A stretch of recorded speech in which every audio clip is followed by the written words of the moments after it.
Shalom lekulam, Leshem Yichud Kudsha Berichu Shechinte. Tout d'abord, je voudrais remercier le Rav Ackerman Shlita qui m'a invité. Je crois que c'est l'une des seules rares fois où je parle dans un forum qui est relatif quand même au Rav Manitou. Et donc le sujet qui a été choisi est le sujet donc de la Tefila. Je vais rester un petit peu plus vaste et non pas rentrer dans les détails tels que le Rav vient de le faire.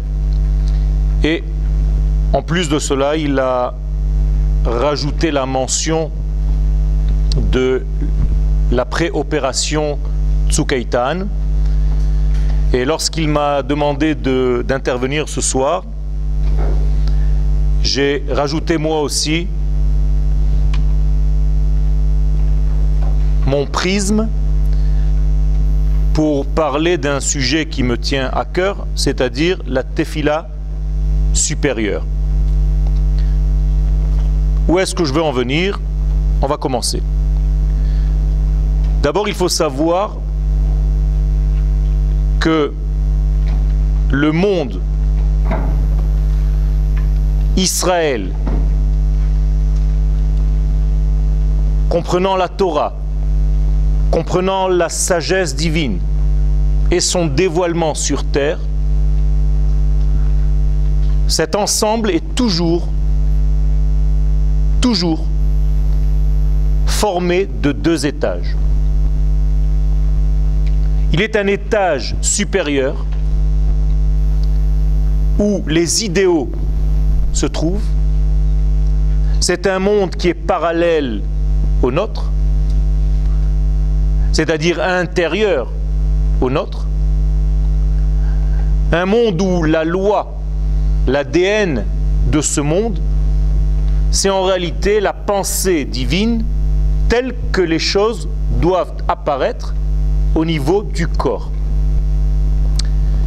On a l'habitude de nommer cet étage supérieur comme étant la Ségoula, c'est-à-dire, en hébreu simple, la capacité, le potentiel, Mesougal. C'est une valeur absolue, c'est l'étage de la valeur absolue qui est en réalité le modèle de base, la pensée divine, sa volonté.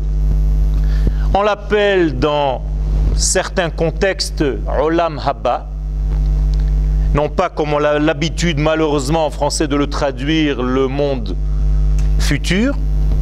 Il n'en est rien, puisque Olam Haba est au présent et non pas Olam Sheyavo, Olam Sheba.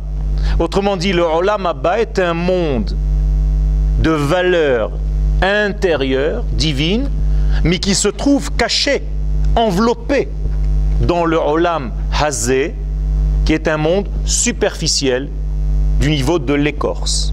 Donc le Olam Haba et le Olam Hazé sont l'un dans l'autre. Le Olam Haba se cache dans le Olam Hazé. Le Olam Hazé lui sert de vêtement. On appelle aussi ce degré supérieur la Jérusalem d'en haut, Yerushalayim Shel Ma'ala. C'est un étage qui n'est pas soumis au changement, qui n'est pas soumis aux limites du temps, qui n'est pas soumis aux aléas de la vie, c'est-à-dire c'est un monde où la stabilité règne. Le deuxième étage, celui que nous connaissons un petit peu plus parce qu'il est notre étage, l'étage d'en bas, eh bien c'est le monde de l'existence dévoilée. Le monde de l'étage de la forme extérieure qui normalement, si ce monde extérieur est bien correspondant, fidèle au premier étage, devrait normalement réaliser le premier étage dans le deuxième. Autrement dit, nous avons deux étages, un étage d'idéaux et un étage de concrétisation de ces idéaux, c'est l'étage dans lequel nous sommes. On l'appelle aussi donc la Jérusalem d'en bas. On appelle aussi le monde ou l'étage du choix de l'homme. Car dans le premier étage, le choix n'existe pas, c'est un axiome de base. Et dans le deuxième étage, le nôtre, c'est en réalité le choix qui règne. Et quand on parle de règne et de malchout concernant Rosh Hashanah, on ne peut pas, et ça c'est une clé, faire régner Akadosh Baruch Hu sur terre si ce règne ne passe pas par notre volonté de le faire. Comme il est dit, ou malchuto beratson kiblu alehem. S'il n'y a pas le ratson, il n'y a pas de malchut. Il n'y a pas de dévoilement. Alors, contrairement à ce que le Rav Ackerman a présenté les choses, j'aborderai le sujet un petit peu presque à l'inverse. Le Rav a parlé d'élever, de monter, que la malchoute va monter vers la bina. Moi, je dirais l'inverse. C'est à la bina de descendre dans la malchoute. Car si la malchoute monte au niveau de bina, bien entendu, ce sont des expressions du Zohar, ça voudrait dire que ce monde disparaît au détriment de l'autre. Or, ce monde n'a pas été créé pour disparaître. Bien au contraire. Ce sont les valeurs supérieures de la Ségoula qui doivent se dévoiler dans le monde inférieur dans lequel nous sommes. Donc il ne s'agit pas que la malchoute monte quelque part. Et l'expression monter veut dire qu'elle acquiert les valeurs de sa grande sœur Bina. Car malchoute et Bina sont deux sœurs. L'une qui correspond à Léa, celle d'en haut, l'autre qui correspond à Rachel, celle d'en bas. Et Yaakov, qui est Israël, son but, c'est de faire le lien entre Léa et Rachel. C'est pour ça qu'il épouse ses deux sœurs. Autrement dit, il s'agit ici d'un secret.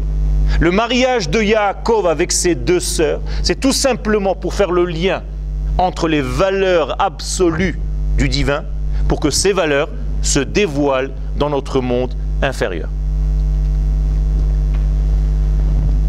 Ces deux étages, l'un est dans la stabilité totale, et l'autre, celui d'en bas, celui dans lequel nous sommes, est dans la variation.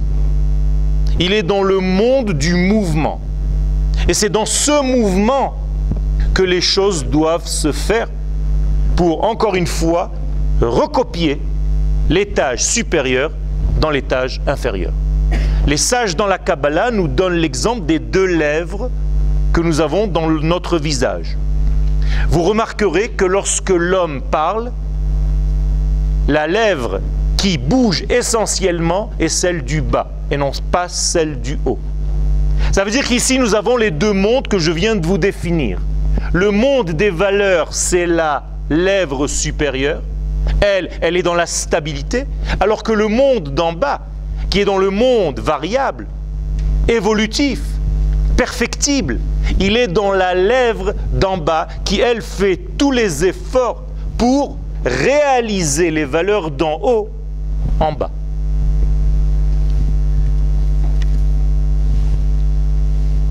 Akadosh Baruch Hu agit toujours par la droiture. En hébreu, yosher. Ça veut dire que chez lui, le monde des hauts et des bas, de je me sens bien ou je me sens moins bien, n'existe pas. Ani Hashem lo shaniti. Chez moi, dit Akadosh Baruch Hu, le changement n'existe pas. Or, le changement introduit une notion de temps. Shana. Quand on dit Rosh Hashanah, c'est le début du temps. Donc, c'est aussi le début du changement ou de la possibilité de changer. Rosh Hashinui. Quand vous dites à quelqu'un Shana Tova, c'est pour lui souhaiter de changer. Dans le bien, vers le bien. Autrement dit, chez Akadosh Baruch Hu, il n'y a pas de décalage entre la pensée, la parole et la réalisation. c'est une seule et même entité. C'est-à-dire que la pensée divine est immédiatement traduite en acte et il n'y a pas de décalage entre les deux, ce qui, chas v'shalom, voudrait dire que Dieu lui-même est dans un manque et dans l'incapacité de révéler ce qu'il est vers l'extérieur. Donc il n'y a pas de différenciation, il n'y a pas de temps, donc il n'y a pas de changement, il n'y a pas de pluralité, et donc il n'y a pas de dualité. Dieu est dans l'unité parfaite telle que nous, les hommes, nous ne pouvons pas l'appréhender. C'est pour ça que lorsque Dieu parle en code unitaire, nous, les hommes, nous entendons toujours par nos deux oreilles, c'est-à-dire en stéréophonie. Parce que nous sommes obligés d'entendre deux. Akadosh Baruch Hu donne une Torah. Quand elle arrive dans ce monde, c'est déjà deux tables. David Amelech le dit dans Teilim 62, Achat diber Elohim, la parole divine est toujours en code 1, Shtaim zu shamati. Moi l'homme, je ne suis pas capable d'entendre le 1, je suis obligé d'entendre le 2. C'est très profond. Ça veut dire que je n'ai pas le droit d'étudier la Torah tout seul. Parce que je ne peux qu'écouter mon propre cerveau qui lui est limité à sa propre capacité à comprendre les choses. Et donc je suis dans la subjectivité la plus grande. Je suis donc obligé d'étudier la Torah avec une voix qui est en face de moi et qui peut, le cas échéant, me contredire. Et entre les deux va sortir quelque chose qui est en réalité de l'ordre du désir, de la volonté supérieure. Hatsur tamim paulo.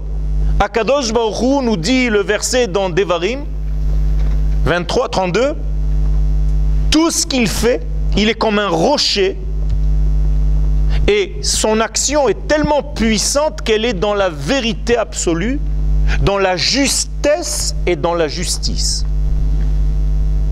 D'ailleurs, David Amelech le reprend dans Teilim 92, Les Hagit ki yashar Hashem, Psuri velo avlata bo. Akadosh Baruch Hu est la droiture même, et là nous parlons donc de l'étage supérieur. Tout est droit, tout est rectiligne, il n'y a pas de déphasage, il n'y a pas de décalage, il n'y a pas de déviation ni de dévoiement. Donc il n'y a pas de stia, qui veut dire déviation, donc il n'y a pas de Satan, c'est-à-dire une force déviatrice. Ça n'existe pas. Toutes ces forces sont relatives à l'étage inférieur dans lequel nous vivons. Et là, j'introduis notre rôle et on va arriver à la tfila. Israël a été créé d'abord comme une neshama, comme une âme qui a précédé même la création du monde. Et cette âme a été dotée de certaines qualités intrinsèques qui vont lui permettre, au moment de sa réalisation, de son dévoilement sur terre, cette nation-là, de dévoiler les valeurs de l'étage supérieur dans le monde inférieur. Autrement dit, seul Israël a reçu cette droiture divine. C'est pour ça que notre nom est Yachar El. Ça veut dire que nous sommes la dernière mémoire, le dernier souvenir de la droiture divine telle qu'elle est à sa source dans l'étage supérieur. Pour réaliser ce copier-coller,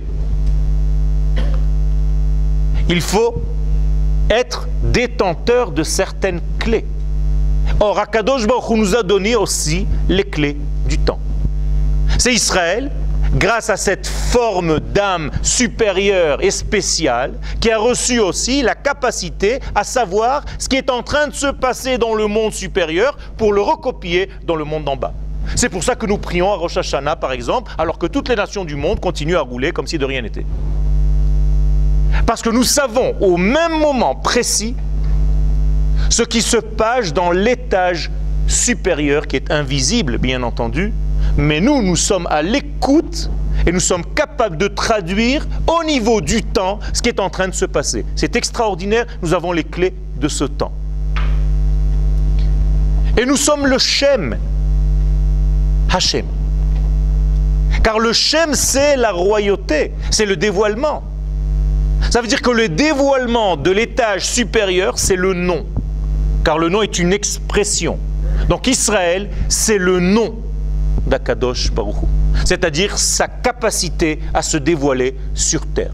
La Malchut est féminine. Et comme elle est féminine, elle joue le rôle d'une femme qui révèle son homme.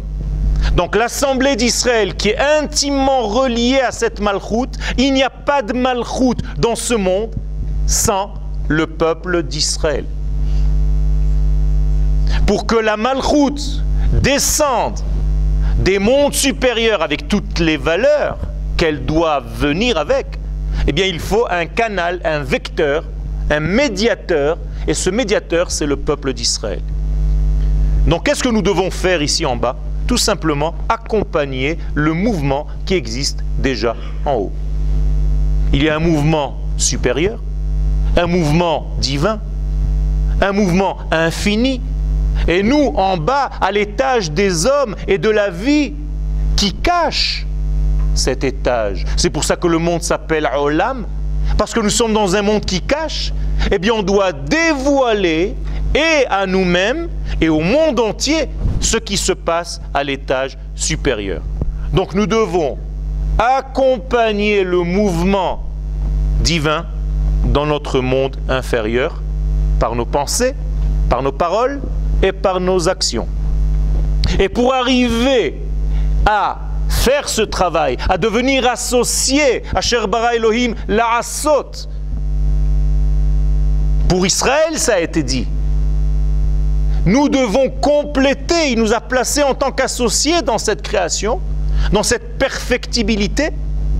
Eh bien, afin d'arriver à cela, il faut d'abord être très sensible et à l'écoute de ce qui se passe dans le monde d'en haut. Autrement dit, je suis obligé d'entendre le monde d'en haut, d'être capable de l'écouter, pour savoir traduire ce que je viens d'entendre dans mon monde d'en bas. Tout à l'heure, le Rav Ackerman vous a dit, à juste titre, que le shofar était relatif dans la Kabbalah à la sphère de Bina. C'est vrai. La sphère de Bina, comment est-ce que vous la traduisez en hébreu, en français? C'est pas le discernement, ça ne veut rien dire tous ces noms. Bina, c'est le féminin de Bein, c'est-à-dire l'entre-deux. Autrement dit, la Bina n'est pas un monde que tu peux toucher, appréhender. C'est un entre-deux. Il est dans le secret de l'espace, entre deux choses. Donc très difficile à cerner. Prenez par exemple deux lettres dans le Sefer Torah. La Bina, ça va être le blanc entre ces deux lettres. Beaucoup plus difficile à cerner que les lettres. Les lettres peintes en noir, en réalité, ce n'est que des parcelles de blanc que le scribe va recouvrir d'encre noire pour habiller.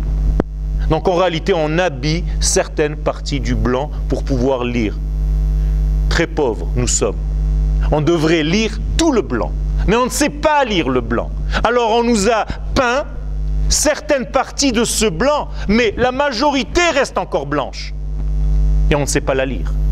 Ceux qui entendent par leur sensibilité cet espace entre deux lettres, le blanc d'entre deux, le Bein, eh bien ils sont dans la Bina. Et cette Bina apparaît par le son du shofar. Ça veut dire que le son du shofar, c'est un son qui révèle en réalité la façon qu'a l'Éternel de parler. Akadosh Baruch Hu ne parle pas comme nous parlons. Sa manière à lui de parler, d'arriver vers notre monde, entre guillemets, de se dévoiler, c'est ce shofar. Ça veut dire qu'à chaque fois qu'on sonne du shofar, en réalité, c'est comme si on écoutait, on imitait ce qui se passe dans les mondes supérieurs. Car notre sonnerie du chauffard d'en bas, ce n'est qu'une fade imitation de ce qui se passe dans le véritable chauffard d'en haut, c'est-à-dire dans le langage du divin que nous ne sommes pas capables d'entendre. Sauf si nous sommes au niveau. Vekol ha'am ro'im et akolot. Comme au moment du don de la Torah au mont Sinaï. Autrement dit, ce son du chauffard est en réalité un acte symbolique que l'homme doit faire pour dire aux gens, regardez ce qui est en train d'être fait dans ce monde d'en haut, dans ce monde d'idéaux. Haut et bas, bien entendu, ce n'est pas des notions d'espace, c'est pas en haut ni en bas. Haut et bas, c'est-à-dire intériorité et extériorité. Comprenez bien, il n'y a pas de haut et de bas. Dieu n'est pas en haut et il ne descend pas. Il est caché et il se dévoile. C'est tout. Dieu n'est pas descendu sur le mont Sinaï. C'est de la Avodah Zara. C'est pas Fantomas, c'est pas Batman. Dieu tout simplement se dévoile. Alors on dit ça avec un langage humain, il est descendu. Mais si tu crois qu'il était là-bas et qu'il vient ici, tu l'as limité, Chas v'Shalom. C'est comme à Rosh Hashanah quand tu vas dire « Ah, maintenant Akadosh Baruch Hu est en train de se lever de son trône de rigueur pour s'installer dans son trône de miséricorde. » Tu t'imagines véritablement qu'il y a deux chaises et qu'il se lève et qu'il va s'asseoir ailleurs? Tu as limité Akadosh Baruch Hu à cette notion, Chas v'Shalom. Tout est relatif à ta capacité à toi d'appréhender les choses. Donc ne mettez jamais Akadosh Baruch Hu dans un tiroir de votre cerveau. Et donc nos actions vont faire tout simplement véhiculer dans notre monde ces valeurs supérieures qui existent déjà en haut. Et donc tous nos ratages, pourquoi est-ce qu'ils arrivent dans ce monde? J'appelle ratage les fautes. Car en hébreu, il n'y a pas de faute ou de péché dans la connotation chrétienne du terme. Chet vient du mot harta'a, c'est-à-dire rater une cible. Eh bien, tous nos ratages possibles et imaginables, c'est par là le lien, par la différenciation entre ces deux étages. Vous comprenez? C'est-à-dire que si l'étage supérieur est blanc, et dans l'étage dans lequel je vis, la couleur maintenant est rouge, eh bien, il y a un décalage entre ces deux teintes. Je suis dans la faute car je l'ai dévoyé, je suis sorti de la couleur initiale. Donc mon rôle, c'est de savoir ce qui se passe dans le monde d'en haut, dans le monde de dedans, pour le faire sortir vers le monde de dehors. Mais c'est toujours du haut vers le bas, c'est-à-dire de lui vers nous. Il ne s'agit pas d'aller chercher Dieu, ou de monter, ou de faire teshuva comme si je montais quelque part. Ça aussi, mettez-le dans le sac Avodah Zara. Car quand vous pensez que vous allez vers lui, c'est que vous l'avez limité à votre propre discernement des choses. Vous l'avez déjà limité, ce n'est pas le monde de l'infini, donc vous n'êtes pas en train de prier Dieu, je ne sais pas qui c'est. On ne monte jamais vers lui, on essaye au maximum de le laisser. On essaye au maximum de le laisser nous traverser. Alors les expressions de la Kabbalah que le Rav Nao est en train de nous dire, il y a une expression du Zohar qui nous dit par exemple que lorsque l'on fait quelque chose, on fait une aliyat man, c'est-à-dire une montée de vapeur, mais en réalité on monte nulle part. C'est comme un désir qui monte. C'est-à-dire que je m'ouvre à la force divine pour qu'elle me traverse. Mais je monte nulle part. Les mondes ne montent pas. Leur montée, c'est leur capacité à s'élargir pour dévoiler des degrés de plus en plus élevés. C'est ça la véritable aliyat olamot. C'est comme dans une voiture. Vous étiez sûrement un jour au feu rouge et la voiture d'à côté avance et vous avez l'impression que vous reculez. Ou bien l'inverse, elle recule, vous avez l'impression que vous appuyez sur le frein 10 fois. Mais c'est exactement pareil. Que ce soit moi qui monte ou bien que ce soit lui qui descend, c'est complètement inversé. Il faut faire très attention de ne pas penser une seule seconde que moi, l'homme, je peux monter. C'est une expression humaine, d'Ibra Torah Kilshon Bene Adam. La Torah parle un langage humain, et quand elle me dit, en réalité, tu dois monter, eh bien ça veut dire tout simplement, tu dois t'élargir pour ne pas gêner la descente, donc le dévoilement d'Akadosh Baruch Hu par ton prisme maintenant. Et donc tout le tikkun, c'est la capacité que j'ai en tant qu'homme à m'associer à un mouvement qui est déjà divin, qui coule de source et qui descend pour remplir le monde dans lequel je suis. Car Akadosh Baruch Hu a un lien avec ce monde, un lien de vie, un lien d'amour, un lien de don. Olam Chesed Yibane. Si je m'associe à ce mouvement et que moi-même je fais circuler ces valeurs dans ce monde, eh bien Akadosh Baruch Hu circule à travers ma propre circulation. Vous comprenez?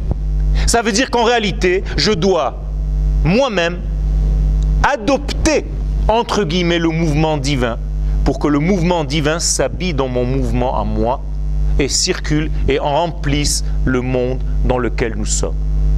C'est-à-dire, je deviens un canal, nous devenons un canal à la diffusion des valeurs du premier étage dont j'ai parlé tout à l'heure, dans l'étage inférieur dans lequel nous sommes. Et lorsque le monde sera rempli de toutes ces valeurs de l'étage d'en haut, eh bien les deux mondes vont se coller. Le monde des idéaux, Bina, va se coller au monde de la réalisation, Malchut. Où est-ce que ça va se passer? Ici. Ki malea haaretz dea et Hashem kamaim layam mechasim. C'est la terre qui doit être remplie des valeurs divines. On ne doit pas se sauver nulle part, ni dans la tchouva, ni avant la tchouva, ni après la tchouva. Car se sauver de ce monde pour faire teshuva, c'est mourir. Et Akadosh Baruch Hu veut des vivants. Et c'est pour ça qu'on demande d'être inscrit dans le livre, pas de la vie, mais des vivants. Ça n'existe pas le livre de la mort, c'est le livre des morts et le livre des vivants, pas de la mort et de la vie, c'est pas pareil. Ce sont des notions qu'il faut étudier, mais on n'a pas le temps. Ça veut dire que toute la tefila, elle existe avant que moi-même je me mette à prier. Nous avons une tefila qui est continuelle, qui ne s'arrête jamais. C'est la tefila de notre neshama. Notre neshama ne s'arrête jamais de prier. Cette traduction est déjà fausse, car le mot prier en hébreu, tefila, ne veut pas dire prier, mais être relié. L'ilpot en hébreu, lefet, ptil, une mèche. Ça veut dire que la tefila est une mèche qui relie les deux mondes, encore une fois. Or, la neshama est constamment reliée au monde duquel elle est venue. C'est mon corps qui est l'étage inférieur qui n'arrive pas à comprendre. Dit le Rav Kook, de temps en temps, quand je rentre prier à la synagogue, eh bien je me mets au même degré que la tefila de la neshama qui, elle, continue tout le temps. Ça veut dire que la neshama prie 24 heures sur 24 et toi tu pries shacharit, mincha et arvit, de temps en temps tu te mets au même niveau. On n'a rien compris. Vous croyez qu'on a inventé quelque chose au niveau de la tefila? La tefila, c'est se mettre au même degré de réception de la neshama qui prie, donc qui est reliée constamment à son créateur. Et si la prière d'en bas était réellement réelle, et non pas seulement des mots dits, mais un vécu complet, comme la neshama, eh bien, les sages nous disent Halvai veitpalel kol hayom kullo. Il peut prier toute la journée parce qu'en réalité, c'est ce qu'on nous demande, c'est ce lien qui ne s'arrête jamais. C'est un lien de netzach. Autrement dit, de temps en temps, je rencontre la tfila réelle, celle de ma neshama, celle qui ne fait pas semblant de dire des mots. Et ça, c'est ce que le Rav Kook nous enseigne dans son livre concernant la tfila, que cette neshama est tout le temps dans cette situation de lien. C'est-à-dire, elle est tout le temps dans ce ptil, dans cette mèche, dans cette liaison avec le monde supérieur, le monde intérieur, le monde d'entre les lettres, la bina. Le monde du blanc, du parchemin. Et notre monde, c'est le monde des lettres. Celles qui ont déjà été peintes en noir parce qu'on n'est pas capable de lire le blanc. Et entre ces deux mondes, le monde qui soutient notre monde, bien c'est le monde du blanc. Car n'oubliez pas que sous chaque lettre, il y a encore du blanc. Et autour de chaque lettre, il y a encore du blanc. Moralité, le blanc est bien supérieur aux lettres noires écrites sur le parchemin. Et notre cerveau qui sait, il lit le blanc. Et après il traduit comme si nous avons lu le noir. Car vous croyez que vous lisez les lettres, votre cerveau au niveau scientifique prouvé lit le blanc entre les lettres et après vous avez une traduction simultanée comme si vous avez lu le noir. De la même manière que quand je regarde cette bouteille, j'ai l'impression de la voir comme ça, alors que mon cerveau capte une bouteille à l'envers. Et il fait la traduction simultanée pour la remettre à l'endroit. Olam hafur ra'iti.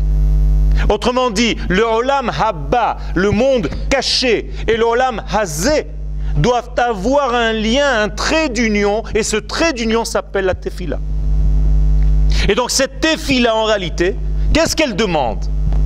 Elle demande de descendre, de remplir. Elle est de l'ordre de la Neshama qui va descendre vers le Ruach, qui va descendre vers le Nefesh, qui va descendre vers le Gouf, vers le corps, qui va s'éparpiller encore et qui va aller vers toutes les forces de l'entourage, qui va aller vers le monde entier et vers la vie tout entière.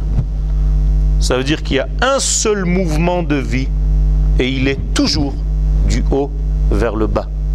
D'Akadosh Baruch Hu, du monde intérieur vers le monde extérieur. Et même la Torah que nous étudions, ce n'est pas un texte que j'ai ingurgité à l'intérieur de moi, car la Torah est déjà en moi. Donc à chaque fois que j'étudie la Torah, c'est tout simplement un essai de dévoiler le monde plein de Torah que j'ai déjà en moi et de l'exprimer vers l'extérieur. Encore une fois, le mouvement est toujours du dedans vers le dehors.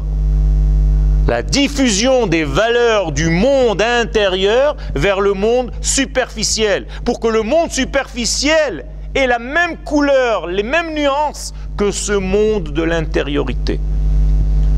C'est pour cela qu'au niveau du Beth Amikdash, on ne sonnait pas seulement du shofar à Rosh Hashanah. Il fallait sonner aussi des trompettes, des chatzotzrot. Pourquoi? Le Rav Kook explique d'une manière extraordinaire que le shofar, c'est l'étage d'en haut. Je vous l'ai dit tout à l'heure, c'est sa façon en lui de parler. Le shofar, quand je le prends de l'animal, c'est pas moi qui creuse avec une perceuse.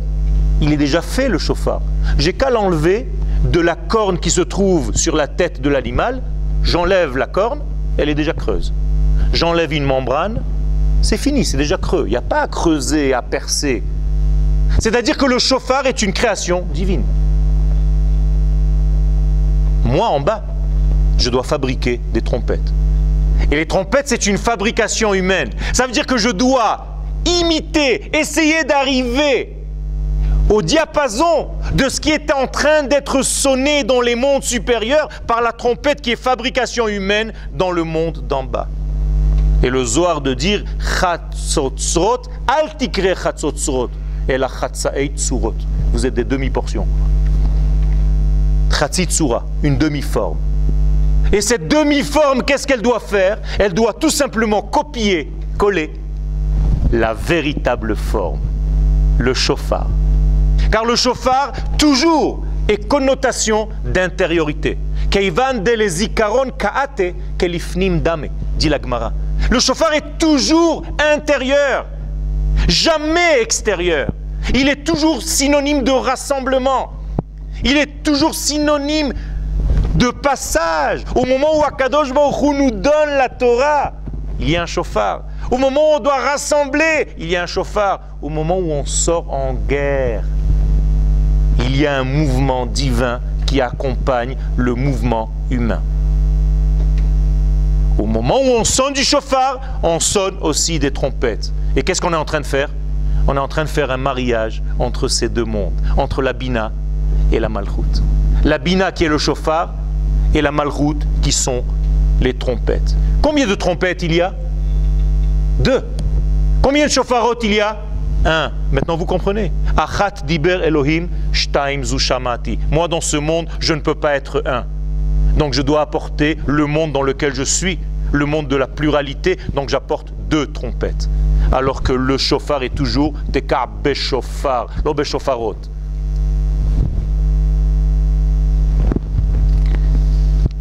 Et le Rav Kook va dire Hatfila ha-ma'asit doma le Shoshana. Qu'est-ce que c'est Hatfila ha-ma'asit? La tfila, de temps en temps, toi tu rentres à la synagogue, tu fais ta tfila. C'est-à-dire que tu te mets en lien, tu te branches. À quoi tu te branches?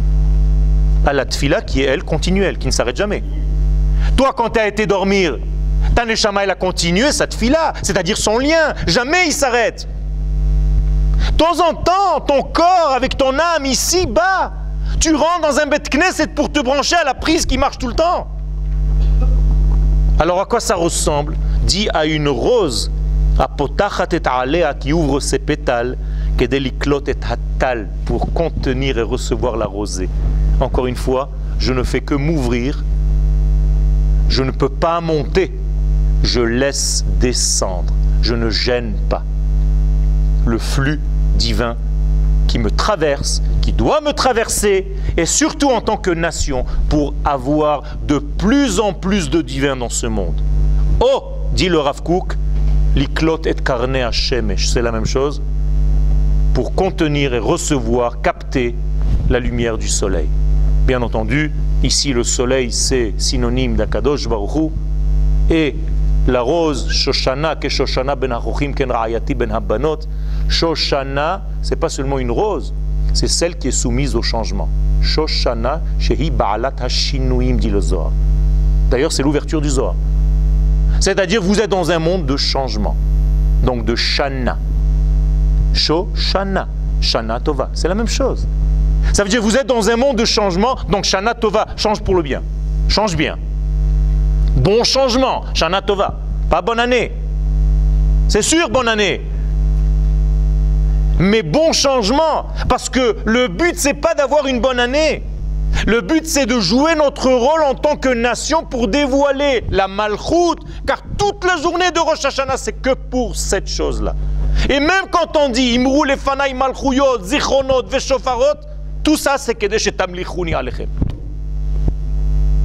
C'est-à-dire, tout va dans le même sens, tout descend dans le même panier finalement, c'est la Malchut. Et la Malchut, c'est le dévoilement des valeurs d'en haut dans le monde ici-bas.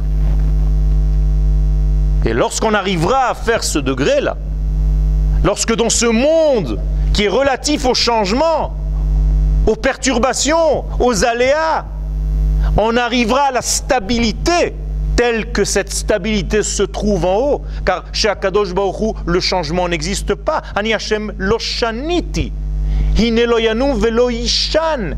Ishan, c'est pas seulement dormir. Chez lui, il n'y a pas de changement. Chez nous, nous sommes dans un monde de changement. Et il faut qu'il soit. Mais dans ce monde de changement, c'est-à-dire dans un monde de pluriel, car le changement, c'est un synonyme de temps et d'espace. Et le temps est toujours la distance entre deux points, comme l'espace. Ça veut dire que notre monde est basé sur la pluralité. C'est-à-dire la distance entre un point et un autre, c'est notre monde. Donc nous sommes dans un monde de bêtes. Et dans ce monde de bêtes, nous devons dévoiler le Aleph. Kol Israël yesh lahem chelek le'olam haba. C'est le bête qui dévoile le Aleph. Dans le bête. Sans quitter le bête. Parce que si tu quittes le bête, tu es mort. Ça, c'est le secret. Et donc toute la tfila, c'est ce secret-là. Et ce secret-là, il passe par Malchouyot. Or, la Malchout, elle passe par le dévoilement et la prise de conscience de notre nation. Et je termine. Nous sommes sortis en guerre pour trouver 3 de nos jeunes. Et on a trouvé un peuple. On a retrouvé notre peuple. On est sorti pour trouver 3 jeunes, on est revenu en retrouvant notre peuple. C'est énorme. C'est grâce à ce peuple-là. Am zu yatsarti li tehillati esaperu. C'est ça la malchout. À quoi ça sert d'aller Rosh Hashanah au Bet HaKnesset pour demander une bonne année? Est-ce que je vais être inscrit dans tel livre ou dans un autre? C'est pas ce qui est écrit. C'est tout simplement pour mettre en place la nature du lien et la forme du lien qu'il y aura entre l'infini et le fini pendant l'année à venir. C'est ça qu'on va faire Rosh Hashanah. Pendant toute la journée de Rosh Hashanah, les 48 heures, car c'est une double journée, Yom HaArichta, eh bien, vous pouvez replier toute l'année en 48 heures. Et ces 48 heures, c'est une focalisation sur une seule chose, la Malchout. Et la Malchout, Moraï Verabotaï, ce n'est pas des mots en l'air. Malchout, c'est Melech. C'est-à-dire qu'en d'autres termes, on demande Melech HaMashiach. On demande le roi Mashiach à Rosh Hashanah, n'oubliez pas. C'est pas pour aller demander pardon, c'est pas bichlal la journée. Il n'y a même pas de Tachanoun à Rosh Hashanah. On a tout confondu. Et la seule mitzvah, la véritable mitzvah de la journée, c'est le shofar. Mitzvah hayom ba shofar. C'est-à-dire, sois à l'écoute de ce qui se passe dans le monde d'en haut. Pourquoi faire? Pour l'amener dans le monde d'en bas. Be'ezrat Hashem, si on a la conscience que la tfila est quelque chose d'existant, je n'invente rien. Je me mets tout simplement à l'écoute pour capter les missions. Imaginez-vous maintenant, vous êtes dans cette salle, il y a des émissions qui passent à la radio. Mais vous n'avez pas ouvert votre poste. Mais c'est exactement pareil. Il y a une émission, Kol Israël, le véritable Kol Israël. Mi-Yerushalayim, Shalom Rav, Haneshama Meshaderet.